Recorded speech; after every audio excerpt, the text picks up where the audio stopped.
Welcome to the Music Nut program. I am John the Music Nut. Thank you so much for joining me today as I continue the Album After series. Edition number 2.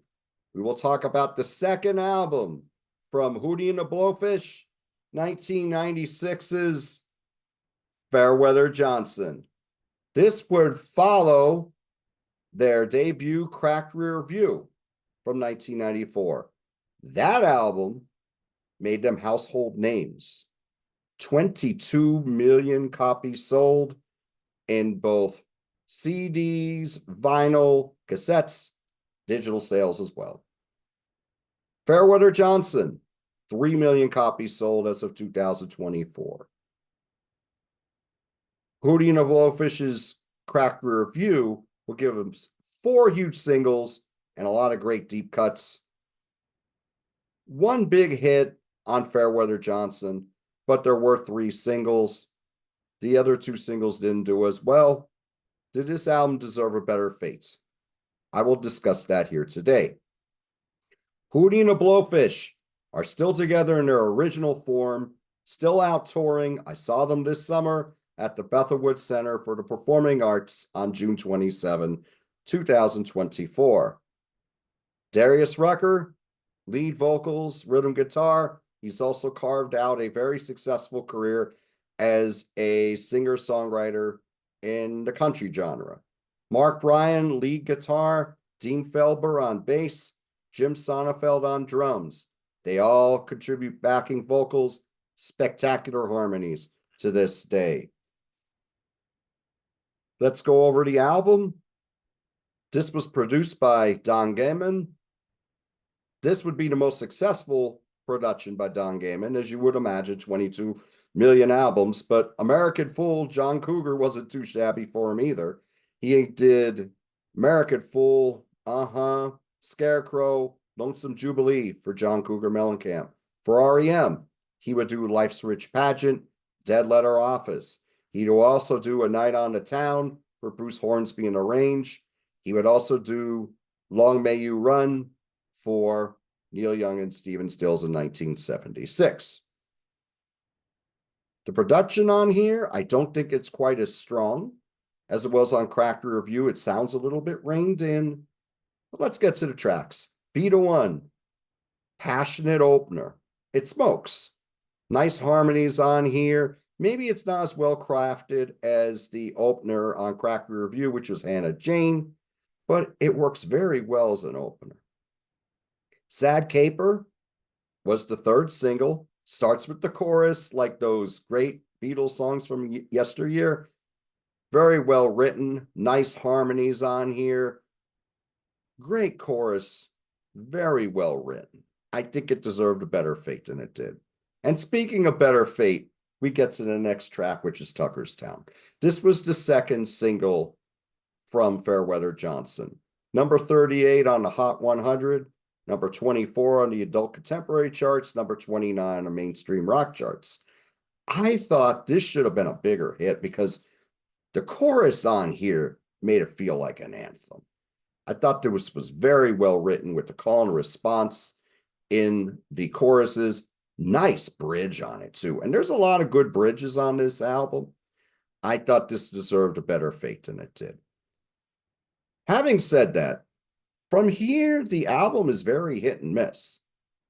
And we're going to talk about the best song on the album, in my opinion, very soon. But a lot of these songs have a mid-tempo feel, stronger R&B feel on here, stronger country feel, which is great. But the songs have to be there too. And I don't think a lot of the time that the songs really resonate. They sound good in the background, but they don't jump out at you either. Like She Crawls Away and So Strange. You got some nice organ, Hammond B3 on these tracks. They're very well sung, very well played. Harmonies are cool. Songs, they're all right. They don't really jump out at you. Now, Old Man and Me, When I Get to Heaven. The first single, this got to number 13 on the Billboard Hot 100, number 18 on the adult contemporary charts, number 6 on the mainstream rock charts. Why was this not a #1 hit? This song kills. Fantastic.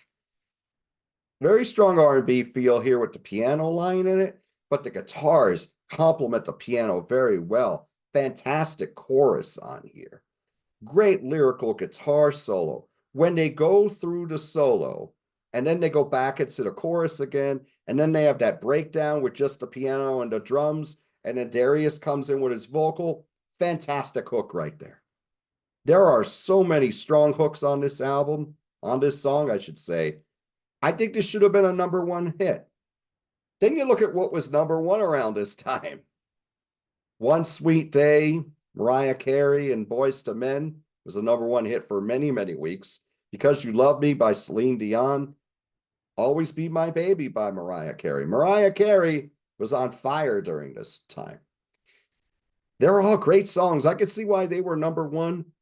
All right, give me a #2 or 3 at least. Fantastic track. Love it. Earth Stop Cold at Dawn.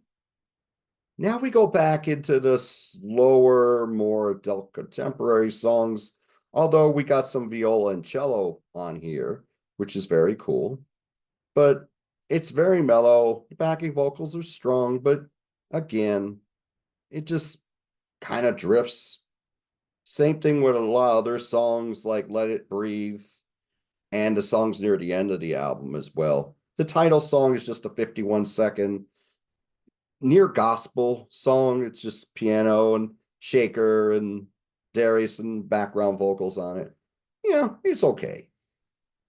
Honey Screwed, this is rocks harder, nice bridge on it. It has more of a majestic feel. This is pretty decent. Silly little pop song. I think this should have been a single. Maybe the 4th single, but maybe they weren't going to put any more money into this album. It's very REM in its delivery, and I mean that for good reasons. Very cerebral, but then it got the la la la's in the chorus.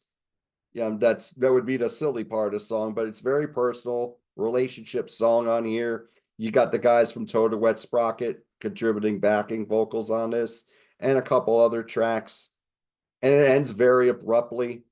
A lot of songs on here are mid-tempo, and they talk about relationships a lot. But, sometimes the songs just don't resonate. Well, there is one in that vein that I think does.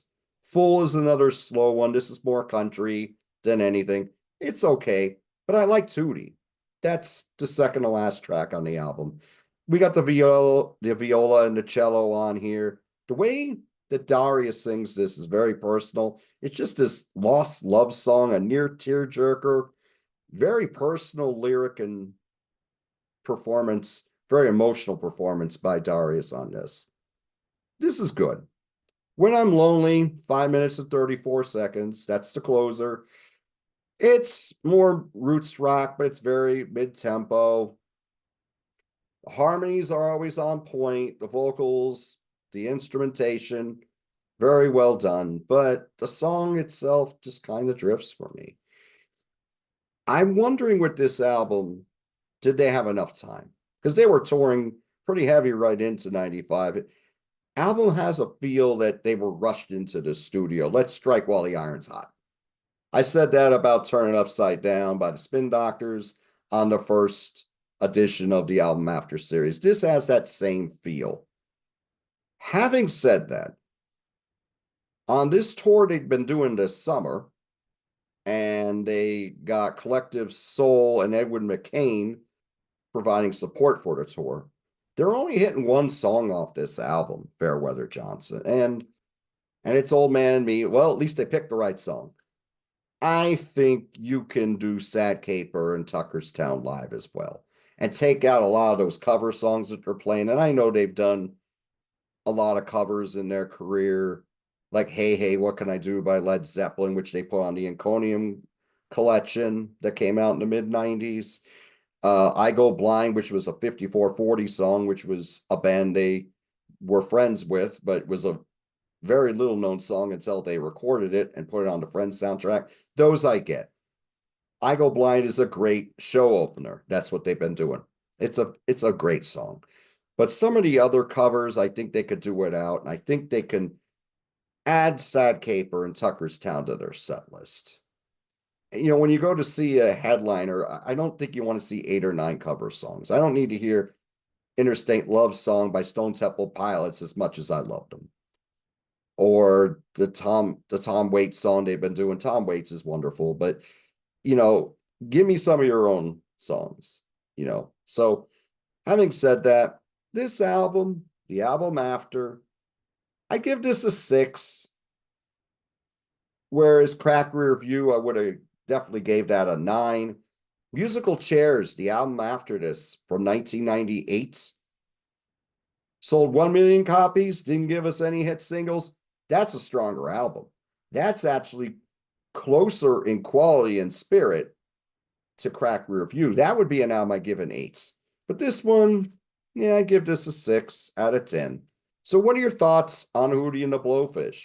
Do you think they should just only be known for that one album? Do you think they had great albums after, great songs after? Please let me know in the comments. Just to give you an update, we are starting the series on Accept on my friend John Clauser's channel, My Music Corner. We will start that on Wednesday, September 4th. Our guest on this episode will be Martin Popoff, and every week we will have a different guest as we go over the 17 studio albums by the great German heavy metal band Accept. Also, Monday, September 2nd, join me and my friends on Grant's Rock Warehouse with the incomparable Grant Arthur as we talk about albums where the cracks started to show. This will be the second part of this show. The first one was so good. We had such camaraderie and communication with people in the chat that we hit about 2 hours. We couldn't get through all the albums. So we're going to do a second part of this show Monday, September 2nd, 8 p.m. Eastern Standard Time. Hope to see you there. Hope to see you on the other shows I'm a part of as well. Until next time, do what you love, and I'll talk to you soon.